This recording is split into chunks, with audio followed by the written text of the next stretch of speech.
दावा केला जातोय, आरोप केला जातोय दारू पिल्याचा, तुम्ही त्या ठिकाणी स्वतः होता, पोलिसांनी काय सांगितलं आणि तुमचं त्या दाव्यावर काय म्हणणं आहे? हे बघा, मी आत्ता तुमच्या समोर उभा आहे आणि ही घटना घडलेल्याला 1 तास सुद्धा पूर्ण झालेला नाही. माझ्याबरोबर पोलीस डिपार्टमेंट आहे, कायदा आणि सुव्यवस्था बघणारं, आणि ते बघून घेतील, मेडिकल होईल आणि ज्यांनी ज्यांनी माझ्यावरती आरोप केलेले आहेत त्या आरोपाची शहानिशा डिपार्टमेंट करेल. आणि असे आरोप करून एक 25 ते 50 मुलांचा मॉब तुम्ही मीडियावरती पूर्ण महाराष्ट्रानं बघितलेला आहे. दोन्ही बकोट्या पकडल्या होत्या, माझ्या मानगुटी पकडलेली होती आणि मला जीवे मारण्याचा प्रयत्न. माझी एस्कॉर्टची गाडी माझ्याबरोबर होती आणि एक कॉन्स्टेबल म्हणजे गार्डसुद्धा होता. त्यांना फक्त मी माझ्या मित्राच्या घरात जेवत आहे, तुम्ही खाली जावा एवढं मी सांगितलं. ते गेल्या आणि त्यातला जो एक माणूस आहे तो माणूस 5 वाजल्यापासून मला अगोदर 2 जण भेटूनही गेले. माझ्यावर त्यांनी प्री प्लॅन्ड, त्यांनी पूर्वनियोजित हा कट होता आणि जीवे मारण्याचा हा प्रयत्न होता. आणि मी आत्ता समोर आहे ना, माझ्यावर जर ड्रिंक घेतल्याचा आरोप होत असेल तर मी डिपार्टमेंट बरोबर आहे, पुढच्या गोष्टी सगळ्या होतील पूर्ण. मला बीपीचा त्रास आहे, मी गोळ्या खातोय, मला आत्ता पण मला पाण्याचं हे झालंय, पण मी आता तुमच्या समवेत आहे ना. माझ्यावर जे आरोप आहेत ते आरोप डिपार्टमेंट बघेल, टेस्ट होतील, मेडिकल तर चुकीचं बोलणार नाही. त्यामुळे मी या सगळ्या गोष्टीला मी कुठं पळून नाही गेलेलो, मी कुठं गायब नाही झालेलो, मी डिपार्टमेंट बरोबर आहे. आता मी कुठल्याही गोष्टीला तयार आहे. मी पोलीस डिपार्टमेंट पासून कुठेही पळून गेलेलो नाही. मी आता तुमच्या समोर आहे. विवेकाचा आवाज, ओबीसींचा आवाज, शोषितांचा, वंचितांचा आवाज. जर माझ्यावर कुणी दारू पिल्याचा आरोप करून संपू पाहत असेल तर त्या गोष्टीला मी तयार आहे. आरोप होतो तुमचा, गोठ्यामध्ये तुम्ही होता कुठं? तसा काही इव्हिडन्स असेल तर द्यावा.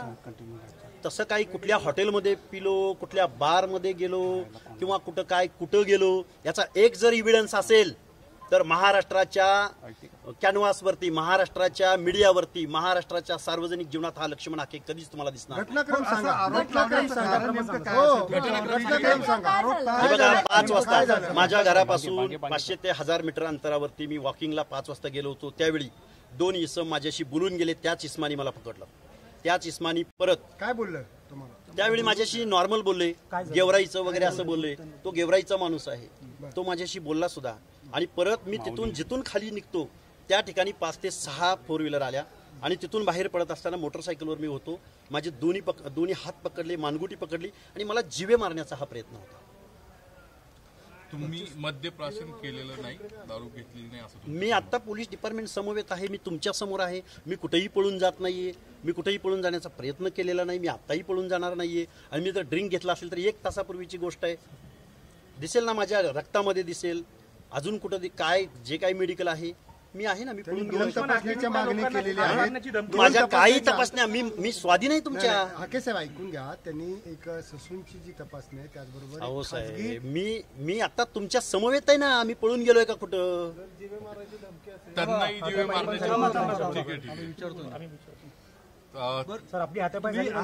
हातापाय माझे 2 हात पकडलेले होते, मानगुट पकडलेले होती. मीडियामध्ये आहे, लाईव्ह केलेलं आहे त्या बांधवांनी सगळ्या. ते ठिकाण कोणतं? ते ठिकाण हे ठिकाण कान्हा चौक, ते श्रीकृष्ण मंदिर आहे. श्रीकृष्ण मंदिर आहे स्टेट बँक ऑफ इंडियाच्या अपोजिट साईडला. आणि बाजूला मुकादमांची बिल्डिंग आहे, मुकादम बिल्डिंग म्हणून ओळखली जाते, त्याच्या अपोजिटला टिळेकर नगर परिसर. आता लिहितोय मी पोलीस कंप्लेंट. हाके साहेब, तुम्हाला पोलीस सुरक्षा आहे, वायप्लस जी सुरक्षा आहे, त्यावेळेस ती सुरक्षा कुठं होती? माझ्या बरोबरच होती. जोपर्यंत माझ्या बरोबर कॅनवाय गाडी होती, जोपर्यंत माझ्याबरोबर गार्ड होता, तोपर्यंत ही माणसं माझ्याशी बोलून गेले. पण ज्यावेळी मी फक्त माझं मित्राचं छोटं घर आहे, त्या घरात मी जेवण करतोय, मी जेवण केलं. जेवण करेपर्यंत तुम्ही बाहेर थांबा किंवा खाली जावा एवढंच मी सांगितलं. आणि परत मी मोटरसायकलवर बसून घराकडे येतो. साधारण 7 ते 8च्या दरम्यान. घटनास्थळ कुठं आहे? 7 ते 8च्या दरम्यान. कान्हा चौक, कान्हा चौकाच्या दरम्यान. पोलिसांना आम्ही कळवलं ज्यावेळी एवढा मोठा मॉब आला आणि त्यांनी घोषणा सुरू केला डायरेक्ट. आणि दोन्ही हात पकडले आणि माझ्याकडून ते वदवून घेत होते की दारू पिलास की नाही सांग, दारू पिलास की नाही सांग. जर ओबीसीचा आवाज असा आरोप करून जर कोण थांबवू पाहत असेल तर मी गोळ्याही खायला तयार आहे, वारही झेलायला तयार आहे आणि जीवे जायलाही तयार आहे. एक मते नावाचा व्यक्ती आहे आणि एक दुसरा, त्या माणसाचं नाव माहिती नाही. एक डेक्कनचा आहे, एक वरतीच राहतो, इथंच या गोकुळनगर परिसरात राहतो. मी त्यांना ओळखू शकतो. त्यांनी जरांगे पाटील बद्दल काय विचारलं होतं का? विचारलं त्यांनी, तुम्ही राजांना असं बोलला, तुम्ही अमक्यांना तसं बोलला, हे त्यांचे आरोप होते. त्या लाईव्ह व्हिडिओमध्ये सगळं आहे. तुम्ही त्या टायमाला फावडा घेऊन त्याच्या मागे पळाले असे त्यांचं म्हणणं आहे. हे बघा, ज्यावेळी 25 माणसं माझ्या अंगावर आले त्यावेळी मी एकटाच होतो. त्यामुळे मी जर कुठं फोडा घेऊन गेलो किंवा काय घेऊन गेलो असेल तर ते दिसेल त्या आपला व्हिडिओमध्ये. कॅनव्हास कुठं होता त्या टायमाला? कॅनवा नव्हता माझ्याबरोबर, हे मी तुम्हाला अगोदरच सांगितलं. खाली तर असेल, तुम्ही खाली घराच्या जवळ असेल किंवा गेला असेल घरी. कॅनवा ज्यावेळी रोडवरून मला जायचं असतं त्यावेळी मी कॅनवाला. या सगळ्या संदर्भात आता तुमचं नेमके काय म्हणणं आहे? तुमची काय नेमकी या सगळ्याच्या माझ्या जीवाला धोका आहे. माझा जीव गेला तरी चालेल. मी ओबीसींची आणि भटक्या विमुक्तांची कायद्याची आणि संविधानाची भाषा कधीही सोडणार नाही. आणि डिपार्टमेंटला माझं सगळं सहकार्य आहे, मी त्यांच्याबरोबर आहे. तुमच्यासोबत असं घडू शकतं म्हणून तुम्हाला सुरक्षा दिलेली आहे अगोदरच. तरी असा प्रकार घडतो तर मग आता हे काय हवंय? मग आता काय याला काय म्हणायचं? पुढची मागणी बघा, मी ओबीसीचं आंदोलन कुठल्याही परिस्थितीमध्ये सोडणार नाही. ते द्यायचं का न द्यायचं, आज हा अचानक घडलेला प्रसंग होता. मी माझ्या भागामध्ये किंवा पहिल्यांदा अशा प्रसंगाला मी पहिल्यांदा सामोरं गेलो. खरं तर जालना जिल्ह्यामध्ये या गोष्टी घडत होत्या, त्यावेळी मी तिथल्या CPना वगैरे बोललेलो आहे. परंतु या परिसरामध्ये मी पहिल्यांदा या गोष्टीला सफर झालोय. त्यामुळे मी डिपार्टमेंटला बोलेन. हाके साहेब, आम्ही तुमची बाजू घ्यायला आतमध्ये येत होतो तर आम्हालाही अडवलं गेलं. म्हणजे नाही, मला नाही. तुमची बाजू दिसली जावी, आम्ही तुमच्या समोर आलो, तुम्हाला आम्ही तुमची बाजू विचारत होतो.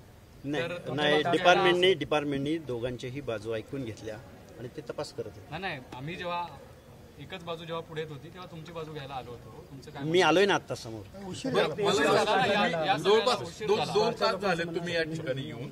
2 तास एवढं तुम्ही ज्या गोष्टीला तयार आहे ती मान्य व्हायला 2 तास का लागले? नाही, आता हा डिपार्टमेंटचा भाग आहे. मीच बोललो तुम्हाला. तयार आहे ना, मी आता इथंच आहे. मी इथंच आहे. धन्यवाद. Thank you sir.